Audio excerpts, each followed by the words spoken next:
Terry Horan, getting ready for the conference opener against St. Scholastica. First things first, what was on the ball coach's agenda for last week? You had a bye week, so you had some time off. What was the schedule for last week? I'll tell you, James, the bye week, I don't know if it ever comes at a good time, all right?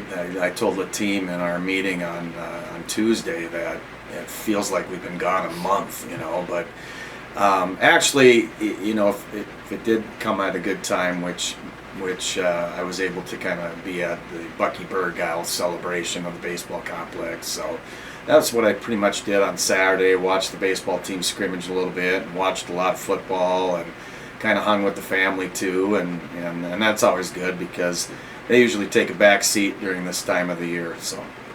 And then now turning to the football-wise, coming off this bye week, is it better, you think, as the head coach, to get your players healthy, or is it better to be able to install more things in as far as tactically scheming for this week? Yeah, it's a good question. I think just staying in a routine is always good. And when you break that routine up, it kind of brings a little lull to your schedule. And football coaches are notorious on just everything's got to be just so, right?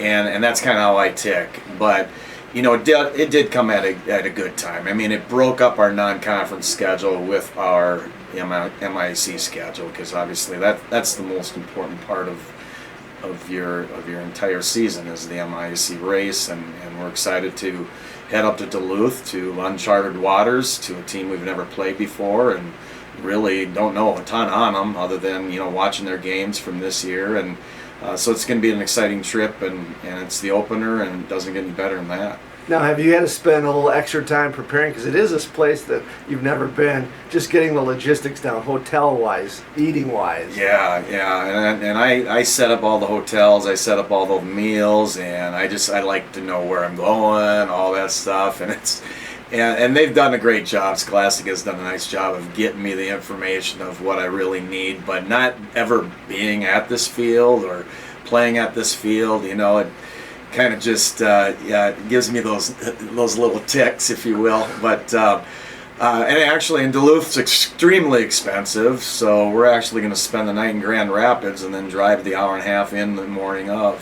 So tonight after practice we'll get on the bus and we'll head 3 hours to Grand Rapids and stay in a nice place, and then we'll drive into Duluth in the morning and be there by 10:30. So 1 o'clock game, sounds like could have a little bit of rain and some winds, and that'll make life a little interesting too, but we're excited to play again. And our kids, last week there were a few that it was good to kind of get healed up a little bit too, but we still wanted to get a lot done, which we were able to do. We focused a lot on some, the fine intricacies, the techniques, the fundamentals of the game, and really all areas that we wanted to hone up on, things that we were kind of seeing as some glaring weaknesses in game 1 and game 2. So we feel good about that, and then this week was all prep. Hey, we talked about Scholastica, this first time the two programs ever met. Limited knowledge on what they do, but just from what you've seen, what are some of the strengths that the Saints have as you're going up against them? Yeah, so they've played 2 games like us. They're 1-1. They lost on the road game 1 against Rockford University out of Illinois. They lost 38-37. I think Mike and his staff would tell you they should have won that game and probably let it slip away.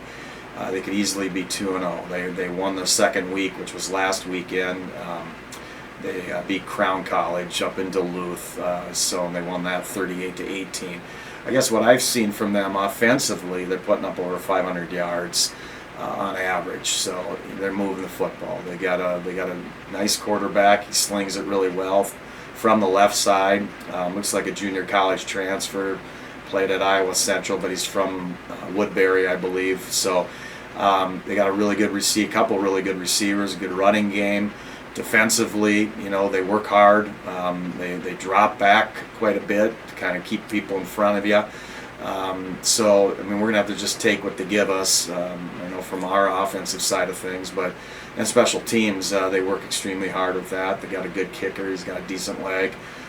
So it's an MIAC matchup, and it's game 1. And And it's it's a Northwoods versus the Skyline crossover game, and we're excited for it. And these guys have been in our league now this is their third season, and we haven't seen them the first 2 years. They came into our league from the UMAC, and they were very successful in the UMAC. In fact, under Greg Carlson and then Ramler and those guys, they had some really, really outstanding teams. Well, Mike was on Greg Carlson's staff, so he knows the history of Scholastica, and I know he's working hard to get them back there.